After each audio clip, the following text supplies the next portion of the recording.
Thank you very much. Thank you for having me here today. It's good to be back. I want to talk a little bit today about a topic we've actually already heard a little bit about from the two people who preceded me, a little bit about malware detection, malware mitigation.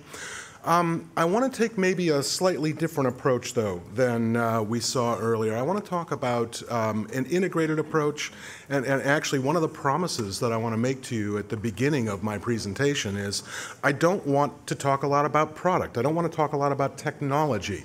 One of the things I've learned in talking to customers is if you want to find out about our product and our technology, you often go to our website and look at information there. So I don't want to duplicate the capabilities that you would have there.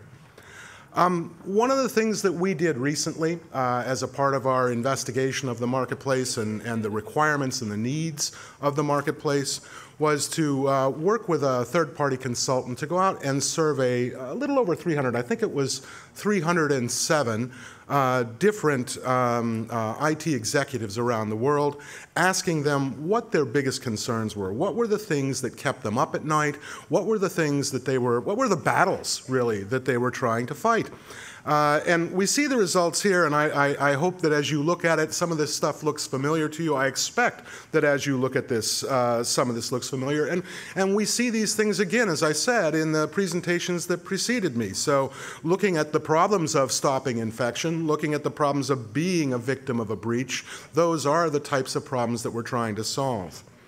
As we take a look at further detail about this, what an attack really looks like, and again, some of this we have already heard described in earlier presentations, but the types of attacks that people are guarding against and are most interested in dealing with today have changed pretty substantially. I was with, earlier this week on Monday, I was with a very large bank in the UK, a bank that has about 250,000 endpoints within their estate. And we were talking, this bank and our group, we were talking a little bit about the malware problem. And one of the things that they pointed out to us is with 250,000 endpoints under their control, at any given point in time, some percentage of those endpoints are infected with malware. It's not a question of can they stop that from happening. They know that it happens. There's no way to stop it with a population of that size. So what they're focusing on is the targeted malware, the more serious malware, and in fact, the way they put it to me, and I think this expressed it very well, very clearly, they were specifically concerned about the malware that was designed to penetrate their organization and their organization alone. I mean, the classic definition of targeted malware. Some of the things that the attackers do in order to gain access to the organization are things we see on this slide and things, in fact, that we've heard already.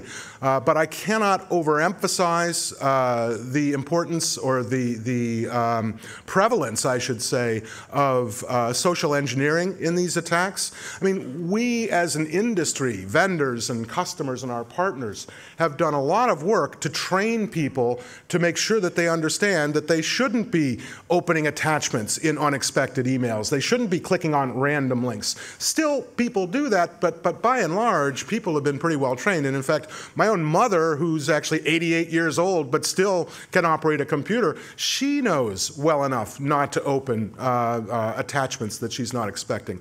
But what happens when the attacker really understands the target? What happens when the attacker has chosen 4 people within an organization that they want to target? They've gone out to the social engineer or the social websites and the social networks, and they've gotten information. They know, for example, that my hobby might be restaurants, which you might tell from looking at me. But they understand who I am. They understand who my friends and my colleagues are. They can create and send an email to me, which looks very authentic. And despite the fact that I'm normally a pretty cautious kind of guy, when they send an email that appears to come from a very good friend of mine on a topic that he and I have discussed many times together, our mutual love of restaurants, for example, they attach to that email a PDF document that describes the latest restaurant opening in London that my friend, in fact, is inviting me to go to. It's very tempting to open that document. And even those of us who are professionals, those of us who should know better, may find ourselves verging on opening it at some point in time. So it's through this kind of social engineering that we see our customers become infected. Gartner has taken note of this. They've pointed out the fact that this is a problem. This type of advanced malware, these targeted attacks can often bypass existing technologies. This is one of the places where we hear people start to say that traditional antivirus is dead. And, you know, there's some truth to that. One thing I will say, and I heard a bit of this in the presentation from my immediate predecessor from Symantec, and I think it's a very important point. This problem of targeted attacks is the latest in a series of problems that we're facing as an industry. It's the one that many customers are wrestling with and fighting with today. But the big issue that we have is it doesn't mean that all of the earlier forms of attacks have gone away. We're still fighting those battles. It's just that we've got a new battle now to fight. And what that means is, to go back to the statement I made before, is traditional antivirus dead? No. But if you rely solely on traditional antivirus as your defense, as your first and perhaps only line of defense, then you've got a problem. You may be dead, quite frankly. So we have to look at and explore other mechanisms and other technologies that we can use to stop this sort of thing. Now, the downside here, and no story about a problem is complete without talking about what the ramifications of the problem are, why it really means something to you. Certainly the problem of advanced malware leads to increased costs. The costs may come from penalties, they may come from fines, they may come from lost business, all of those things that happen when you're breached and you have that kind of problem. Mobility is a very interesting topic here, and a lack of mobility, because we, as you well know, and as in fact my colleague from Checkpoint pointed out during his presentation, we are becoming an increasingly mobile workforce, and at the same time we are building, and in part, by the way, this is because vendors like us are telling you to do this, okay? We are building fortresses within our own offices to try and insulate us from the threat. The problem is, though, as our employees are more and more mobile, they walk outside the fortress. They're down the street at the coffee shop. They're in the airport lounge. They're in their hotel room, like I was last night, for example. So mobility and the defenses that you build in a kind of a static form aren't necessarily compatible with each other. So the risk and the problem we have here is inhibiting the mobility that you want to encourage in your workforce. The loss of productivity is obvious. The time that's spent not only coping with breaches and infections, but also, and again, you know, confession from a vendor here, the time that our customers have to spend dealing with the technology that gets deployed to defend against these things. So it's a double-edged sword. It's certainly a problem. And we can't forget, certainly, we shouldn't forget the customer side of the equation, the reputational side of the equation. And I mentioned that when I talked about costs, but one true cost of a breach is the impact it has on the level of trust that you can get from your customers and your constituents. Now, this is interesting because I cringed a little bit when I saw the Symantec guy present, because he presented something very similar to this. So on the one hand, you've already seen some of this, so I won't spend a lot of time on it. On the other hand, I will point out when two guys from two different companies get up and say the same thing, well, that's kind of a good check and balance to make sure that what you're seeing is correct. You know, what does a targeted malware attack look like? What's an anatomy of an attack? My take on it is just slightly different, ever so slightly different from what we saw in the presentation before, but again, we see 5 phases taking place here. A comment I will make, by the way, and I think this is very important, as you think about how you will defend and how your organization will defend against this type of targeted attack, We spend too much time, and again, I use the word we collectively. It's not just vendors, it's not just partners, it's not just end customers. It's all of us together spend too much time thinking about the first phase here, the infiltration phase. We have this kind of misguided hope, okay, if you will, that if I can simply stop all of these bad things from coming into my estate, I can protect myself. And if I just put enough different layers of protection, enough different products, I buy enough shiny things, okay, I can stop the infiltration from happening and I'll be safe. I spent some time last week with someone who works also for McAfee. He's one of the guys who does penetration testing and some of the consulting that takes place after that penetration testing. He's a big American guy, like me, okay, big jolly guy. And he told me, and I thought this was very good, he said, you know, he has worked in his work as a consultant and a pen tester, he's worked with 2 different types of organizations, he told me. He said, I've worked with organizations that have been breached, and I've worked with organizations that will be breached. And that's the reality that we have to bring to this. So without going through all of the different steps here, because again, we saw a very good explanation of them, or something very similar to this in the last presentation, what I will say is look at your strategy. Look at the strategy that your vendors and the partners you deal with are recommending to you, and ask yourself, are you too fixated, are you too focused on just stopping the infiltration part? Certainly, I don't want to say don't try to stop infiltration. That is something you should be doing, but it's not a good idea to build something with a very brittle shell, but a very soft and enjoyable center. Okay, it sounds like a piece of candy. It's not a good way to protect your enterprise. The one other thing that I will say about this slide, and again, I was intrigued by the presentation beforehand, when the fellow from Symantec got up and asked on his parting slide, he said, think about it for a moment. Could you detect a data stream leaving your organization? Nominally encrypted or tunneled data so that it's not that easy to detect? And I thought that was a very, very good point to make. And in fact, I'll expand on that a little bit. If you take a look at these other phases here, assuming for the moment that you're like so many customers that I know and you focus so strongly on the infiltration phase, you can ask yourself similar questions. Could you detect that reconnaissance activity that took place within your internal network, not across the perimeter, mind you, but within your internal network? Could you detect that as the attacker was out looking for interesting information to gather up? Could you see that data gathering process as well? So actually, there's a series of questions to ask yourself about how well equipped and how well prepared you are to detect the phases or stages of this attack, or these attacks, that occur after that first infiltration phase.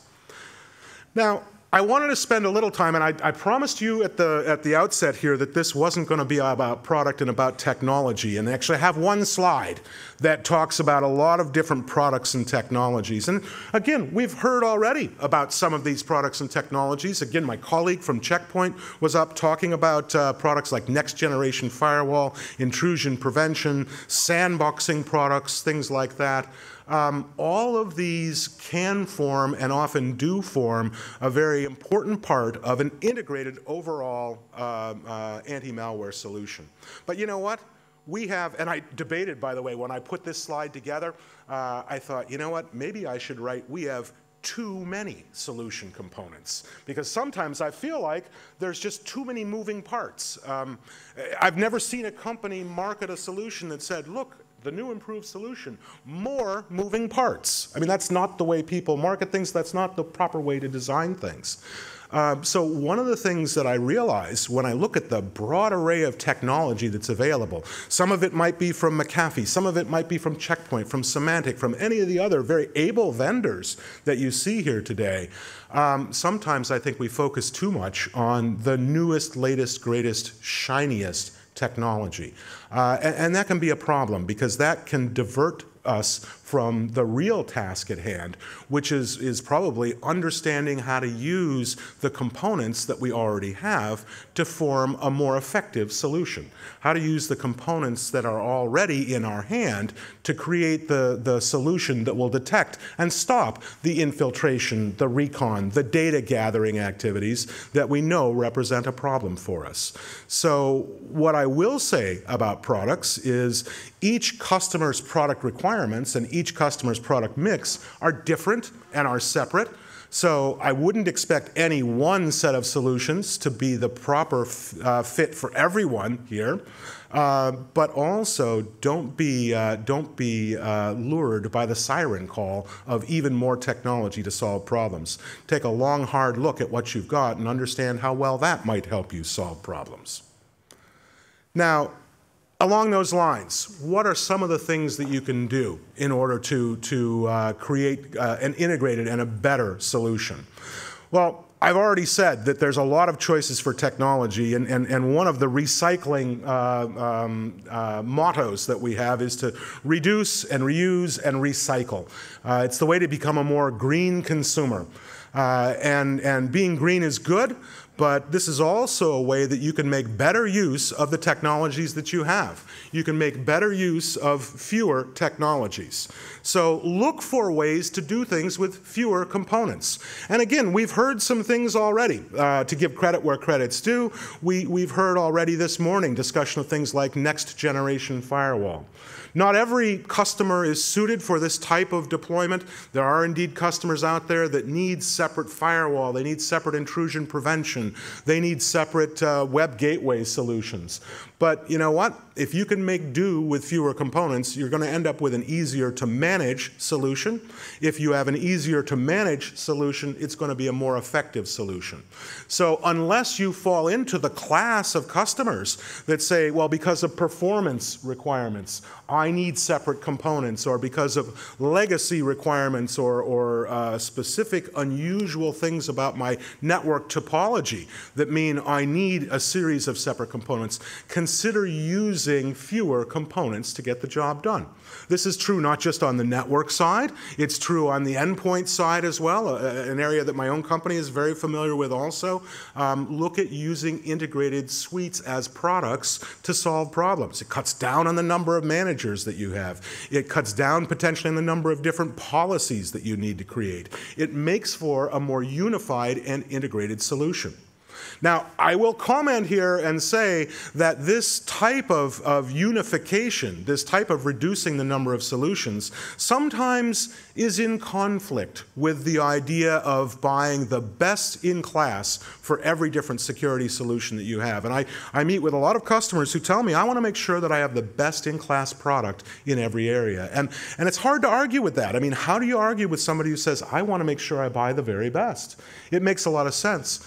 Consider, though, for the moment that there is a trade-off here, and no one should ever tell you to buy bad products, and I don't want you to think that that's what I'm up here saying today. But consider the fact that by reducing the number of overall products, which may mean that you don't always get the one that's in the top left-hand corner, top right-hand corner of the Gartner Magic Quadrant, consider that you may be doing yourself a big favor, okay, by making an easier-to-use, more integrated solution that can provide you with better results. I talk here, though, also about intelligent tasking, and this is another area that I see. I think of this as the one more agent or the one more box problem. And again, I see us as an industry, and in this case, I'm talking specifically about we as vendors, okay? I see us as vendors coming out and saying, I've got just one more product I think you should put into your estate. I've got one more agent you should load on your endpoints, or one more appliance I think you should put on your network. And this causes potential issues. And the fact is, you can introduce new functionality into your security estate without necessarily having to go out and buy a brand new product to do it.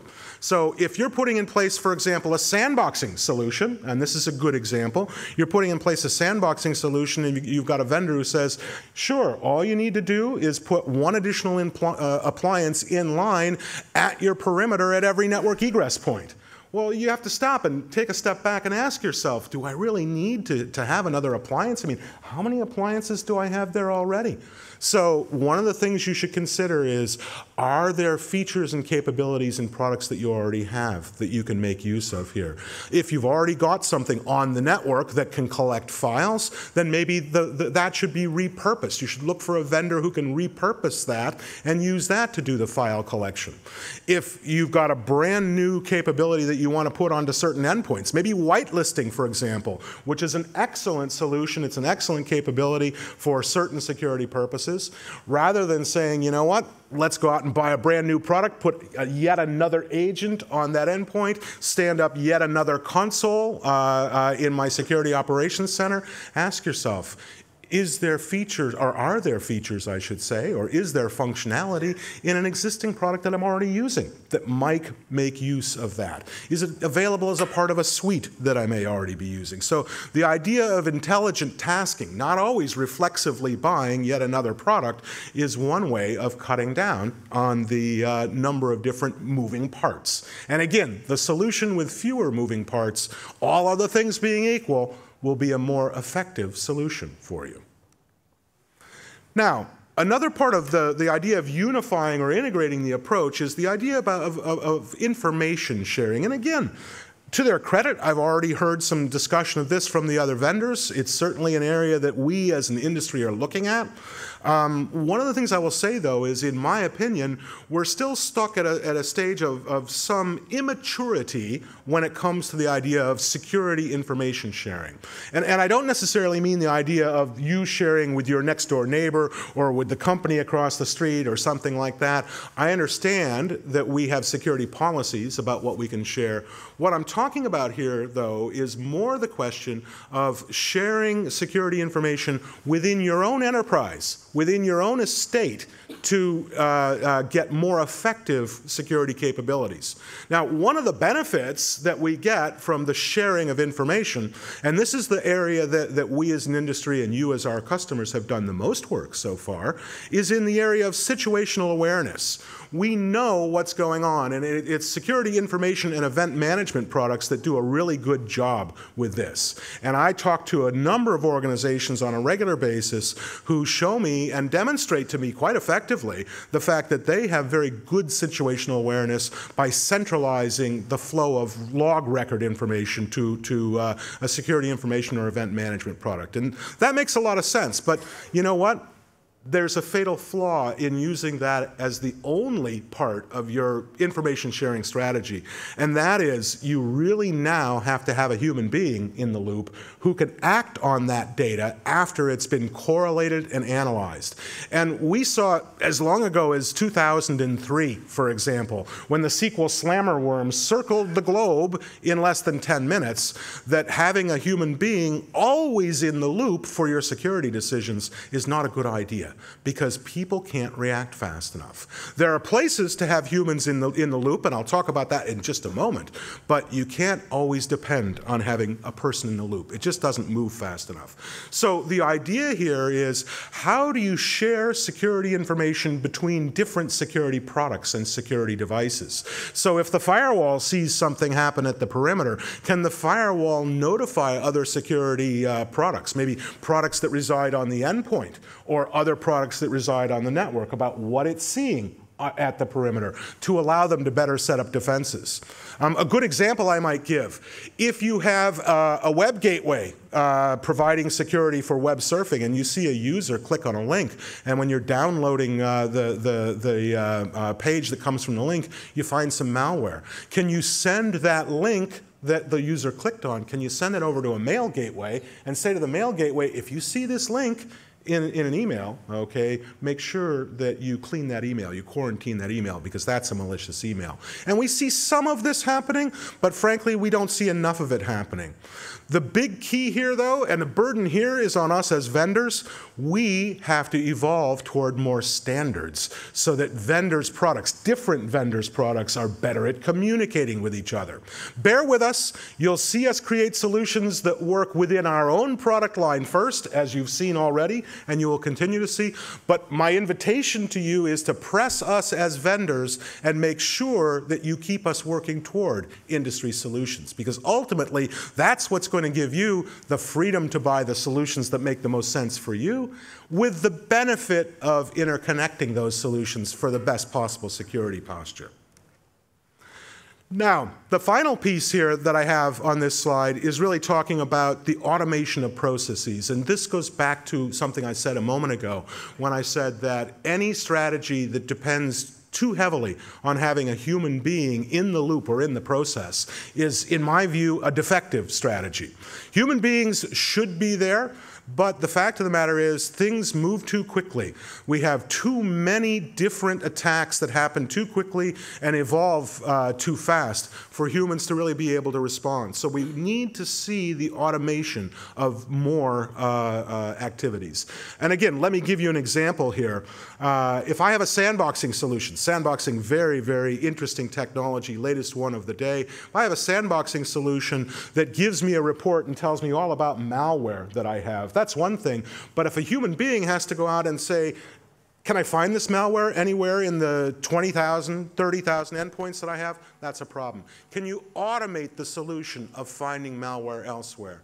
Now, semi-automation is good because at one point you may want to have a human being in the loop so that they can check and make sure when remediation happens that we're not causing a problem. But automate wherever you can.